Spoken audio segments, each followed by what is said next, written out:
I, 26F, have been with my partner, 27M, for 5 years, and we are getting married next year. Overall, the wedding planning has gone pretty smoothly until now. For context, there is a large age gap in my family when it comes to the grandchildren on my mother's side. My dad's an only child. My mother had me in her mid-20s and my 2 aunts waited till they were in their late 30s to have kids, so I've just been more of an extra aunt to a lot of my cousins, as there's about 4 of them, all between 6 and 10, all girls, except for my cousin Kate, 25F, who is the daughter of my mother's older brother. Now I love my family, I do, but my aunts have always been the kind of parents who can never say no to their precious children, and that has resulted in them being spoilt brats. Over the last decade, there has not been one family event that hasn't been ruined in some capacity by a child having a tantrum over something stupid.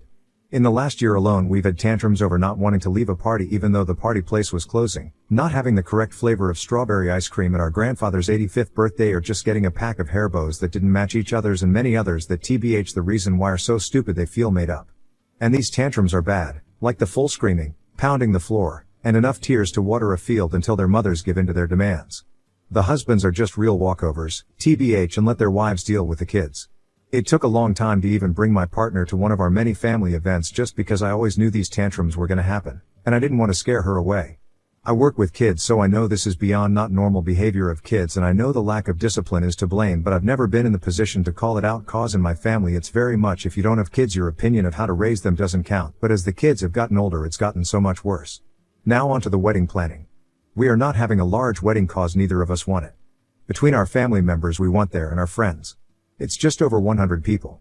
My partner's family has no kids under 16, and when the idea of having a child-free wedding came up, it was clear my partner liked the idea of no one under 16, and TBH I was happy with it, as well as our dogs were gonna fill the roles of ring bearer and flower girl anyway, and we both knew there was gonna be at least one tantrum and neither of us wanted to subject our friends and her family to those. My parents and grandparents agreed that it would be nice to have no kids for a change, and with that, we sent the invitations out. Not long after the invitations went out, we had my cousin Kate's wedding. She grew up 3 hours away and hasn't turned up to really any family events in the last decade, but her mother made her invite everyone to show off, as there were over 400 people. Don't get me wrong, you could tell a lot of money was put into the event, and it was lovely, but I personally wouldn't have liked it for my day. Her new husband had a niece and nephew, so they did the flower girl and ring bearer roles, and yes, there were tantrums thrown when that news broke, and it only took 5 minutes into the wedding for a tantrum to happen, cause one of the kids wanted to sit at the front and not a few pews back. My partner has gotten into the habit after 4 years of these events of keeping track of the tantrums on her notes app, and she counted 3 in the church alone. It only got worse as it was raining after, and the kids didn't want to wear jackets to get to the car, and many tears happened.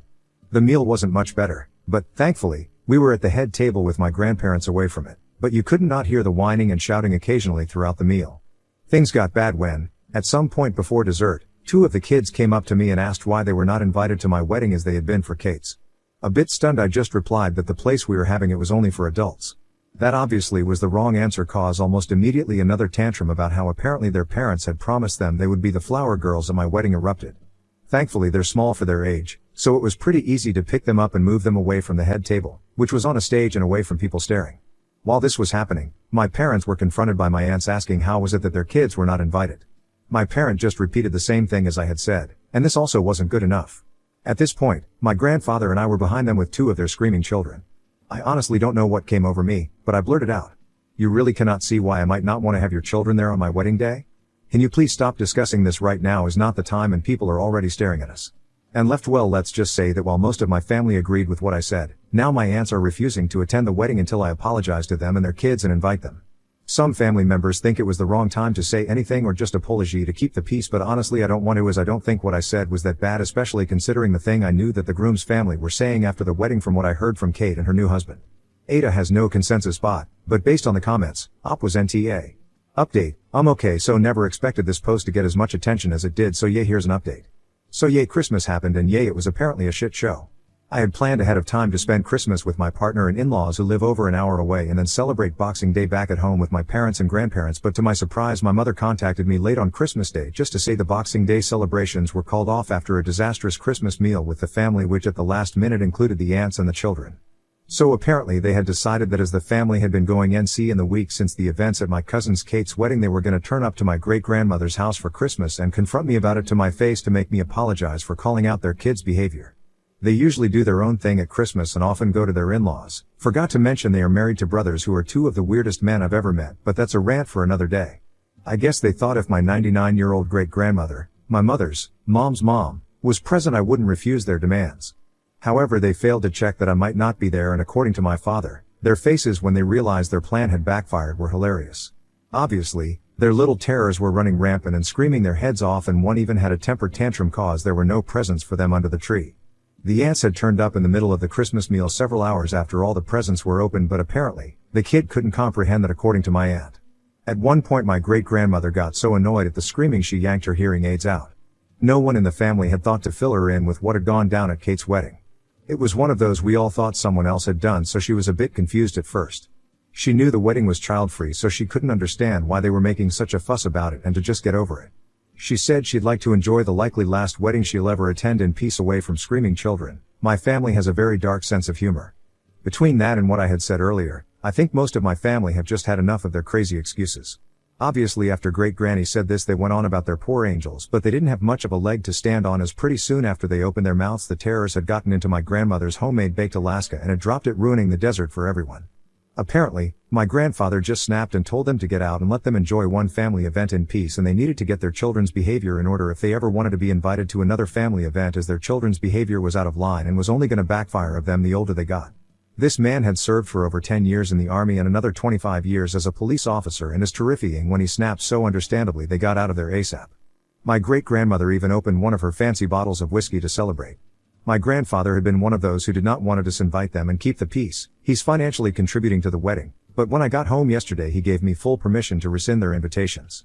I had originally decided to not rescind my aunt's invitations but give them a warning that if they turn up with their children or try to cause a scene they will be escorted off the property immediately. But now, after an emergency family meeting on Boxing Day, we ended up just rescinding their invitations and instead just using what we would have spent on the 4 meals on jewelry for myself, my mom, grandmother and great-grandmother as a memento.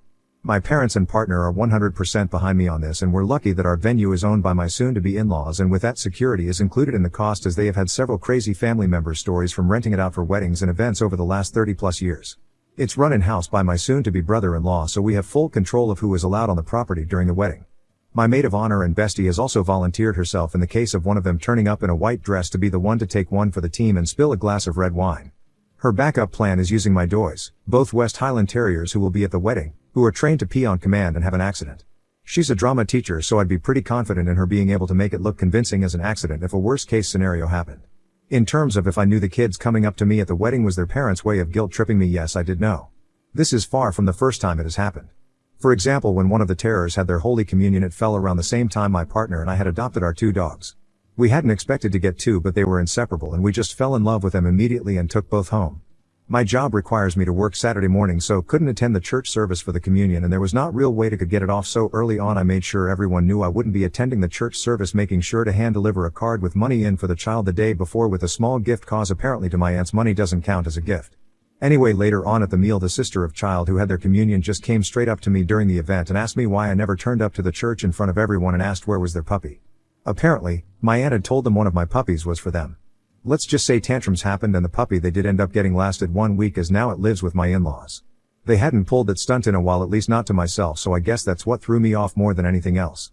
As with what was said by Kate's in-laws, not long after I got back to the table, Kate's now mother-in-law sent us over a round of drinks to help with our growing headaches, and there was a lot of how on earth do you deal with this on a regular basis? And oh boy, they're gonna be nightmares when they're older. We were also betting with the rest of the bridal party when the next tantrum would happen. My partner won betting when there would be one just before the speeches, and a few rounds of who could guess what the reason for a tantrum was, thanks to my partner's 4-year-long notes. Kate's in-laws also share my family's dark humor, so later in the night we were betting which would be the worst once the teenage years and all those hormones hit. Was it the most adult way of dealing with it? Probably not, but was too drunk and annoyed to care about that. Comments. The last moan go, glad thing are working out, and just have to say, loving your great-grandmother. Op. Oh truly, the woman is iconic. She also technically got this whole saga started as she set me up with my partner all those years ago. Gratified viewer. 3 fucking cheers for grandpa and great-grandma. Those two are easily the heroes of this story. Of course, after the little shits ruined dessert, I wouldn't be surprised if other relatives were getting in line to tell the aunts off. Op. Oh yep, they ruined dessert for basically every family member over 50, was about 25-ish people, and a lot of them live over a day's drive away, so only get my grandma's baked Alaska once a year at Christmas, so they were not pleased at all. Now on to the next story. Story 2. Discovered my wife's affair profile while on vacation after overworking myself for months, so I catfished her into meeting a stranger at a hotel where I ambushed her with divorce. My wife and I met when we were both working in the same office building 7 years ago. She was working a few floors below me and we would often ride on the elevator together when we got to work. I always thought that she was cute, but I was a little nervous to say anything. As it happened, one Saturday I had to run into the office to grab some things. When I was leaving, I got on the elevator and she was there. Without anybody else around, we struck up some conversation and I jumped on the opportunity to ask her out. Things got serious with us pretty quickly when she got pregnant about a year into our relationship. It wasn't the end of the world for us. It was unexpected, sure, but there was some excitement there as well. Don't get me wrong, now that our son is here we both love him more than anything in the world, but if we could have had him at a different time we would have. We had some struggles in the first couple of years of our marriage because I think we both felt like we were forced into it. Even through all of it I never doubted that she was the one. We both loved each other and we were dedicated to working through our problems. As we got older, things slowed down for us. She was able to quit her job to focus on raising our son, and I was doing very well at work. One of my coworkers tragically passed away unexpectedly, and while my entire office was mourning the loss, we had to pick up the work left behind. After their death, I had taken on a large sum of their workload. Because of that, I was spending long nights in the office, going in on weekends, and even on some holidays. I cared a lot about my work and I wanted to make sure everything was getting taken care of, plus I thought there might be an opportunity for growth if I continued putting the work in. My sex life with my wife virtually died when that happened. It's not at all like I wanted it to be, but I was so exhausted after every day that the thought never even crossed my mind. I wanted to go home and eat dinner then sleep.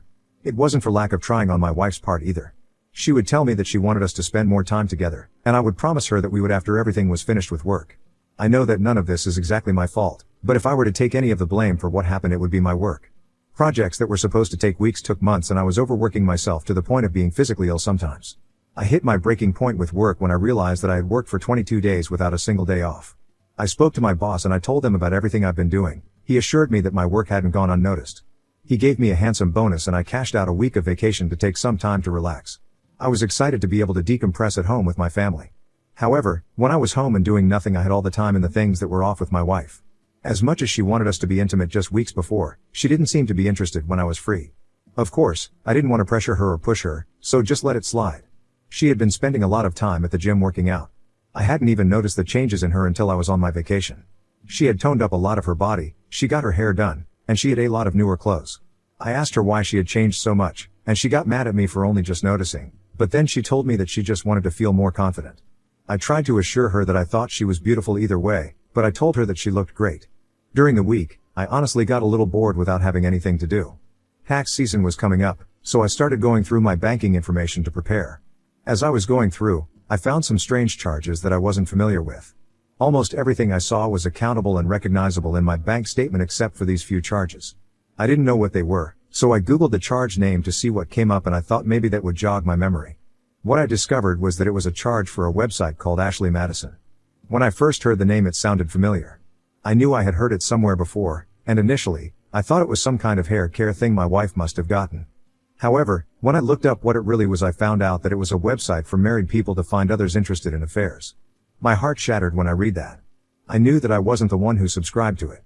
My wife had paid to use an app that would set her up with another person betraying their marriage.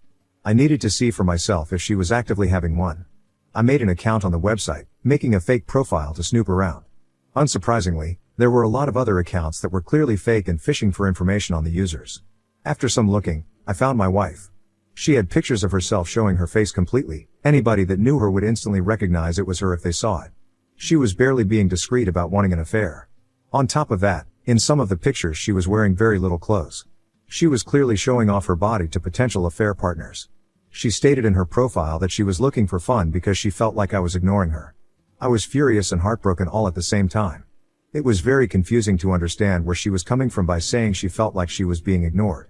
I knew that I had been working a lot, but it was out of my control a lot of the time. I took the opportunity to message her and flirt with her to see if she would react. I told her that it was such a shame that her husband was ignoring her because she was flawless and he didn't know what he was missing. Not long after I sent the message, she replied. She was fully responding to every advance.